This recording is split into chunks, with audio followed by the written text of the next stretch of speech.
ನಿಮ್ಮ ಮನೆಯೂ ಕೂಡ ಸಂಪತ್ತು ಭರಿತವಾಗಿರಬೇಕಾದ್ರೆ ಅದು ವನ ಆಗಬಾರ್ದು, ಕಾಡಾಗಬಾರ್ದು. ವನದ ಬದಲು ಭವನ ಆಗಬೇಕು. ವನ ಭವನ, ಭವನ ಅಂದರೆ ಮನೆ, ವನ ಅಂದರೆ ಕಾಡು.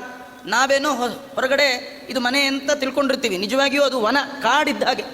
ನಿಜವಾಗಿ ಅದು ಭವನ ಆಗಬೇಕಾದ್ರೆ ಭಗವಂತ ಇದ್ದರೆ ಅದು ಭವನ. ಭಗವಂತ ಇಲ್ಲ ಅಂತಾದರೆ ಅಲ್ಲಿ ಏನಿಲ್ಲ. ಏನಿಲ್ಲ ಅಂದರೆ ಏನಿಲ್ಲ, ಏನೂ ಇಲ್ಲ. ತುಂಬ ಜನ ಅದಕ್ಕೆ ಮನೆಗೆ ಇಲ್ಲ ಅಂತಲೇ ಇಟ್ಕೊಂಡ್ಬಿಟ್ಟಿರ್ತಾರೆ. ಅದು ಈ ಫಾರಿನ್ ಸಂಪ್ರದಾಯ. ಆನಂದವಿಲ್ಲ, ಸುಖವಿಲ್ಲ. ಅವರು ವಿಲ್ಲ ಅಂತ ಅವ್ರು ಯಾಕೋ ಇಟ್ಕೊಂಡ್ರು, ಇವರು ಅದನ್ನೇ ಸೇರಿಸ್ಕೊಂಡು ಸುಖವಿಲ್ಲ, ಆನಂದವಿಲ್ಲ, ದೇವರಿಲ್ಲ, ದೇವರುವಿಲ್ಲ. ಅದು ಇಲ್ಲ ಅಂದರೆ ಇಲ್ಲ ಅಂತ. ಯಾಕಂದರೆ ನಿಮ್ಮ ಮನೇಲಿ ದೇವರಿಲ್ಲ, ಅದಕ್ಕೆ ಏನಿಲ್ಲ. ದೇವರು ಬಂದ ಅಂದರೆ ಒಳ್ಳೆ ಪುಷ್ಪ, ಒಳ್ಳೆ ಫಲ, ಒಳ್ಳೆ ಸಂಪತ್ತು ಎಲ್ಲ ಭಗವಂತ ಕೊಡ್ತಾನೆ. ಇದು ಪುರಾಣದಲ್ಲಿ ಎಷ್ಟೇ ಹೇಳಿದ್ರೂ ಅನುಭವಕ್ಕೆ ಬರುವಂಥದ್ದಲ್ಲೇ ಅಲ್ಲ. ನೀವು ನಿಮ್ಮ ಮನೆಯಲ್ಲಿ ದೇವರನ್ನು ನಂಬಿ ನೋಡಿ, ಅದರ ಆನಂದ ನಿಮಗೆ ಗೊತ್ತಾಗತ್ತೆ. ಅದು ಹೇಳುವಂಥದ್ದಲ್ಲ, ಅನುಭವಿಸುವಂಥದ್ದು. ಈ ಜಿಲೇಬಿ ಜಾಂಗೀರ್ ಬಗ್ಗೆ ನಾನು ಎಷ್ಟು ಹೊತ್ತು ಉಪನ್ಯಾಸ ಮಾಡಿದ್ರೂ ಕೂಡ ನಿಮ್ಮ ನಾಲ್ಗೆ ಮೇಲಂತೂ ಅದು ಬಂದು ಕೂತ್ಕೊಳ್ಳೋದು.